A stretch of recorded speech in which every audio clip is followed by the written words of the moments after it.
The mist clung to the ground like a living thing, curling and twisting around my ankles as I waited at the edge of the carnival grounds. The skeletal remains of tents and rusted rides loomed out of the fog, half swallowed by the eerie grayness that wrapped the place in a ghostly shroud. Despite my trembling hands and the cold prickling at the back of my neck, I stood rooted, heart pounding in my chest. The letter anonymous and cryptic had pulled me here, but now a new presence was about to join the nightmare. From the swirling mist emerged a figure, hesitant but determined. Tommy, my childhood friend, the one person who had known me before the stories and shadows took hold. His silhouette grew clearer, revealing a rugged frame, tangled hair, and eyes that flickered with a wary light. He stopped a few feet from me, arms crossed tightly across his chest, as though bracing against the chill or the weight of what lay ahead. "Evelyn," he said, voice low and guarded, "you sure you want me here, this place? It's not just some old fairground."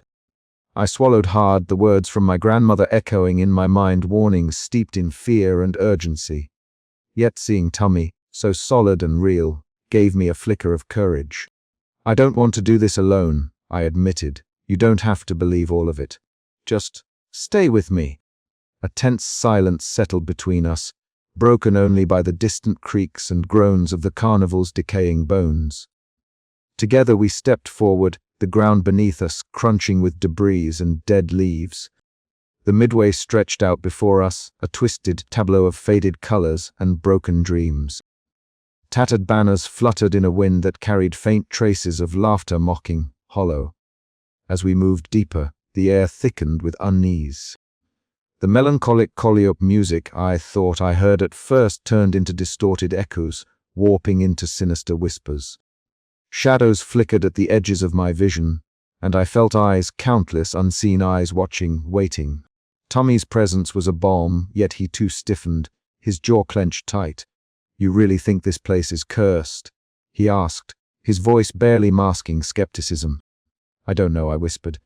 "But it's here, and it's waiting for me." Tommy snorted softly, shaking his head. "Sounds like something out of a horror movie. You've been reading too much of that old stuff your grandmother left behind." His brashness stung, but beneath it lay a fierce loyalty. I could sense the conflict in him, wanting to protect me but struggling to accept the nightmare I was trapped in. The tension simmered as we pressed on, navigating past the broken rides and shattered booths. We reached the funhouse, its warped entrance gaping like a maw. The mirrors inside reflected us in grotesque distortions, elongated limbs, twisted faces, eyes too large or too small. I caught my breath as one mirror showed me with hollow sockets, my fears laid bare. Tommy's reflection cracked into a sneer, mocking and accusing. "This place plays tricks," he muttered, gripping my arm. "Don't let it get inside your head." But the carnival wasn't just playing tricks, it was feeding on our fears, twisting memories and reality until the lines blurred. I could see that Tommy was beginning to feel it too, the oppressive weight pressing on his skepticism. "We have to find out what's really going on," I said, voice steady despite the dread. Together, he nodded, eyes fierce now with determination. "All right, Evelyn, I'm with you. But if this gets too weird, I'm dragging you out of here." The fragile alliance forged in the haunted Midway was our only hope against the legacy of terror that clawed at us both. As we stepped back into the mist, the carnival pulsed around us, alive, malevolent, waiting for the next move in a game we had no choice but to play. The air hung thick with the scent of rust and decay as I stepped cautiously onto the Ferris wheel. The once vibrant ride now a skeletal relic groaning under the weight of forgotten years. Each step on the corroded metal stairs echoed hollowly, the sound swallowed by a cold, unnatural silence that seemed to press against my eardrums. My breath curled in the chilling air, mingling with the faint, distant creaks that whispered secrets I was never meant to hear. As I reached the center platform, the carnival spread before me like a dying beast, its grotesque features twisted by time and malevolence. The Ferris wheel's glass panels were shattered, jagged edges catching the dim light of a pale, ghostly moon that hung low in the sky. In the broken reflections, shadowy figures flickered, faces contorted with terror, regret, and despair. I recognized some twisted echoes of the countless souls the carnival had claimed over the centuries, their forms trapped in endless torment. A shiver ran down my spine as I caught sight of one figure, in particular a woman, whose eyes held the same haunted fear I'd seen in my grandmother's faded photographs. Her mouth opened in a silent scream, lips trembling as if begging for release. The cold realization settled deep in my gut. These were not mere illusions. They were echoes of the past, fragments of lives ensnared by this cursed place. Stepping away hastily, I found myself drawn toward the funhouse tent, its entrance yawning like a gaping maw. The peeling paint and torn canvas flapped weakly in the breeze, but inside, a different kind of horror awaited. The funhouse mirrors twisted and warped every reflection, turning flesh and bone into grotesque caricatures. I hesitated before stepping inside, the musty air thick with the scent of mildew, and something far fouler, the stench of forgotten agony. My reflection fractured across 100 shards of glass, each one distorting my face into monstrous visages. In one, my eyes bulged grotesquely, leaking shadows. In another, my mouth stretched impossibly wide, dripping with darkness. Whispers curled around me, voices half heard, fragmented memories of fear and pain that I could not place. "You belong here," one hissed. "You cannot escape the legacy." A sudden surge of nausea clawed at my stomach, but I forced myself to focus. These were tricks, cruel machinations of the carnival designed to break my spirit. Yet each warped reflection felt like a mirror to my soul, exposing the vulnerabilities I fought so hard to conceal.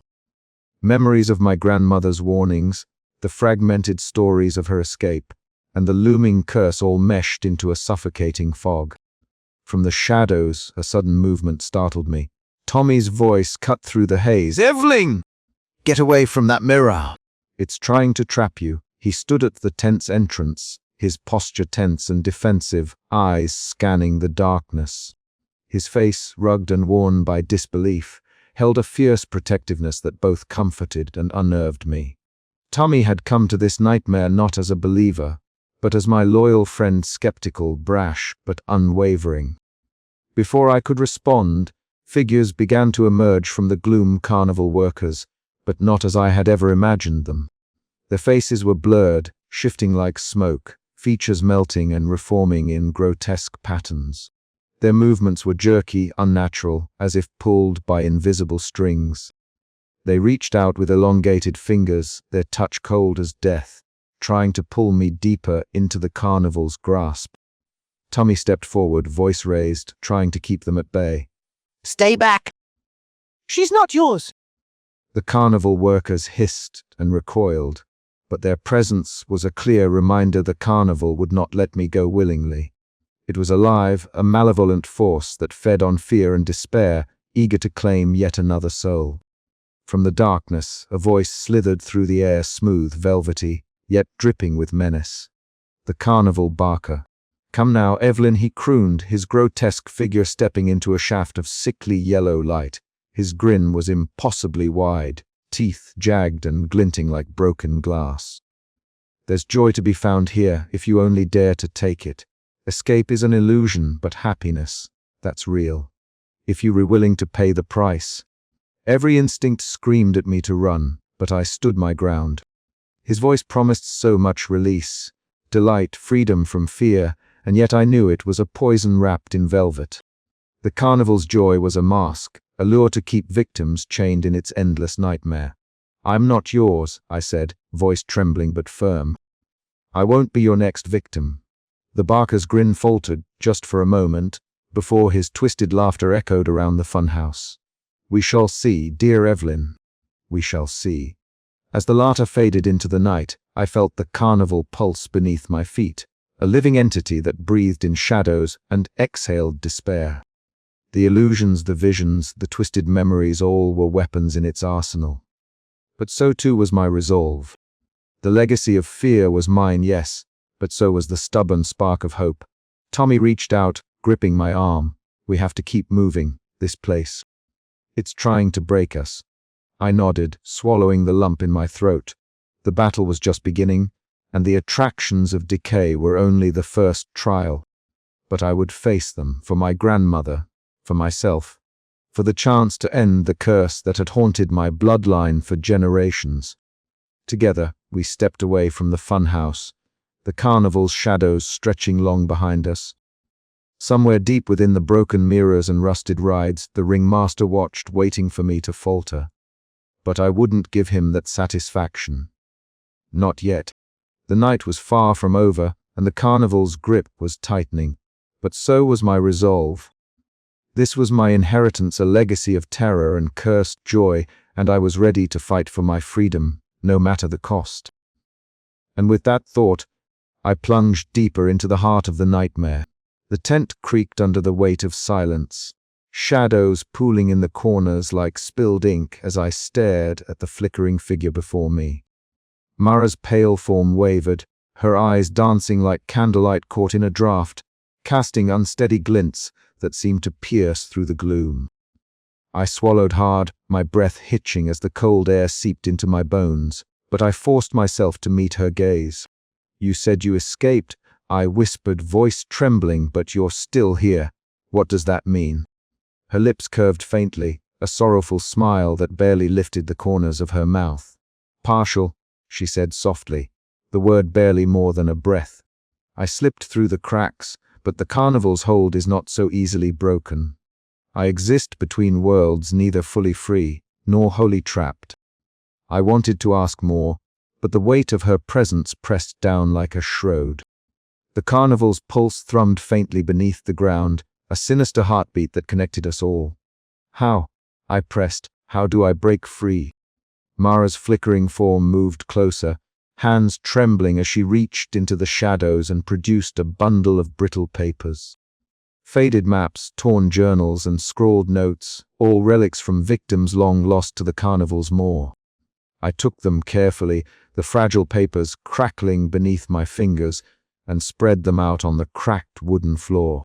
Each mark, each symbol, each fraying edge told a story of cycles repeating, of souls ensnared, of battles fought and lost. "The curse is ancient," Mara murmured, woven from fear and desperation, from promises of joy that mask torment. "The ringmaster feeds on it, perpetuating the cycle to sustain his wretched existence." My heart pounded as I scanned the writings. There were references to a ritual, a moment when the carnival's pulse weakens, a fleeting chance to sever the bindings. But the warnings were clear: the price is high, and failure means eternal entrapment. "Why are you helping me?" I asked, suspicion lacing my tone. "What do you gain?" She looked away, eyes flickering uncertainly. "Because I remember the taste of freedom, and I cannot bear to see another lost soul fall as I did. Our fates are intertwined, your bloodline carries the key. But beware, the ringmaster's reach is long, and his illusions deadly." A sudden chill swept through the tent, the carnival's malevolent energy tightening around us like a noose. Mara's form shimmered, her voice dropping to a whisper. "You must prepare, Evelyn. The battle ahead is not just with him, but with the darkness inside you, the legacy you inherited." I nodded, the weight of her words settling deep in my bones. For the first time, the path ahead felt both clearer and more terrifying. The carnival was no longer just a place, it was a living nightmare, and I was now a part of its twisted story.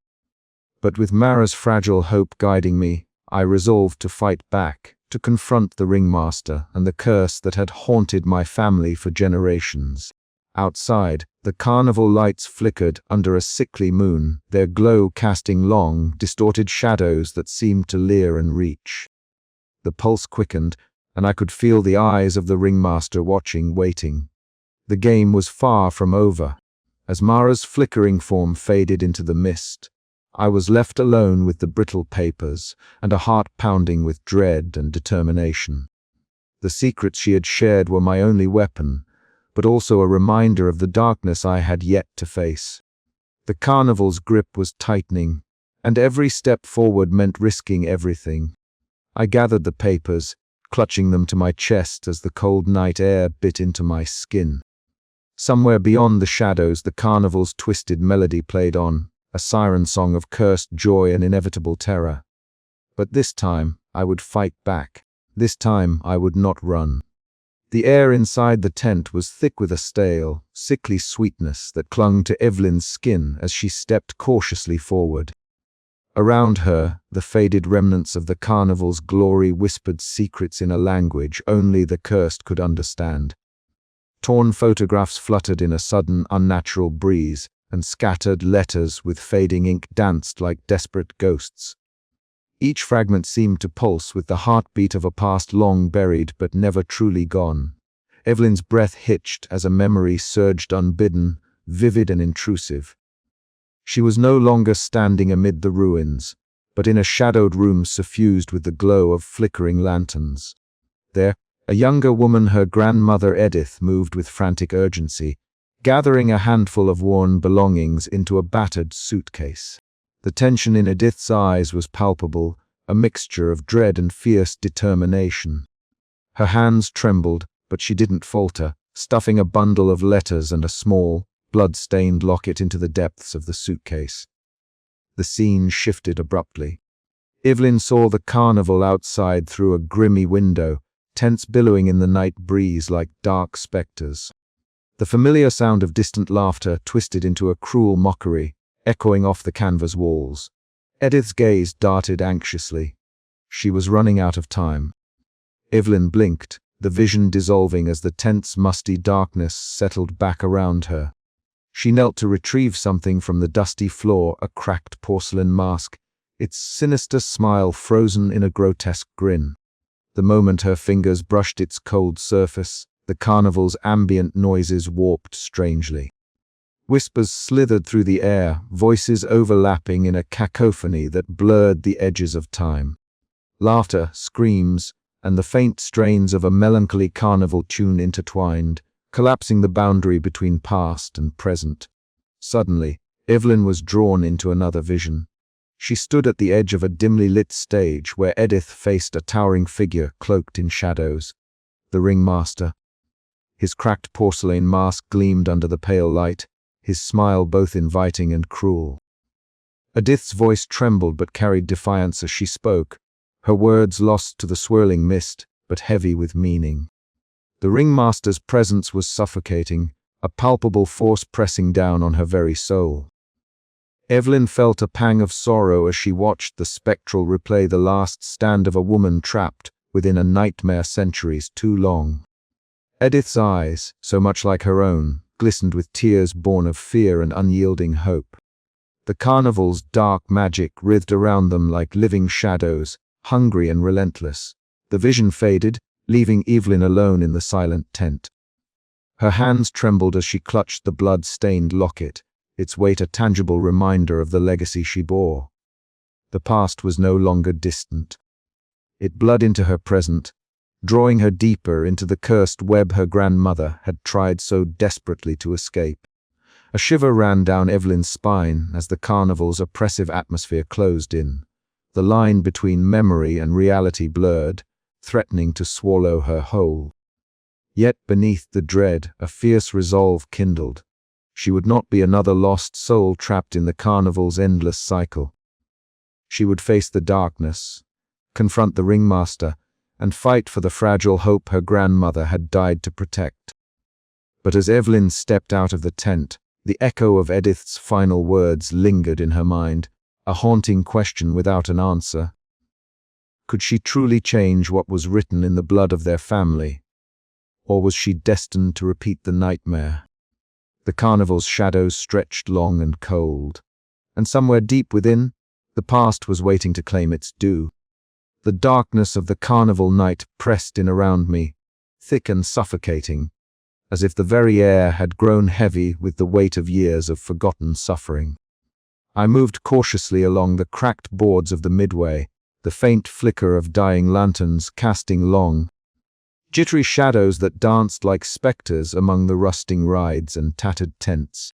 It was here, in this liminal space, where joy had long since curdled into something far more sinister, that I first saw him, the ringmaster. He emerged from the mist like a wraith summoned by the carnival's own haunted breath. Towering and gaunt, his figure seemed almost impossibly tall, draped in a long, dark coat that whispered secrets as it brushed the ground. But it was his face that rooted me in place, a cracked porcelain mask, pale and gleaming faintly in the lantern light, split by a sinister smile that was too wide, too knowing. Beneath the top hat that crowned his head, a cold, malevolent intelligence flickered in those blackened eye holes, promising dread and despair with equal measure. For a moment I could only stare, my heart hammering with a primal mixture of fear and fascination. The carnival's pulse seemed to quicken in his presence. The hollowed laughter of distant echoes grew sharper, more urgent. Around him the carnival workers stirred, their faces pale and vacant, eyes empty as they moved in a chilling, synchronized rhythm. They were puppets bound by invisible strings, their every step dictated by the ringmaster's silent command. A whisper brushed my ear, soft as a breeze through dead leaves. Turning sharply, I found Mara standing beside me, her pale, almost translucent form flickering like candlelight in the gloom. Her eyes, bright and knowing, met mine with a wordless warning. The carnival's atmosphere deepened further. Colors bled and twisted, sounds warped into grotesque symphonies that clawed at my sanity. The ringmaster's voice, when he spoke, slithered through the night like smoke. It was both invitation and threat, a velvet coil tightening around my chest. "Welcome back, Evelyn," he murmured, voice smooth and cold. "The carnival has awaited your return, and the legacy you carry is more precious than you know."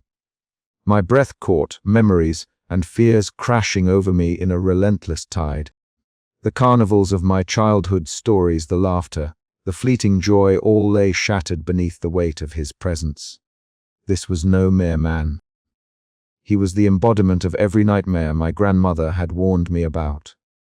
Yet beneath the dread, a flicker of something else stirred, a stubborn ember of defiance. I was not merely a victim to be claimed.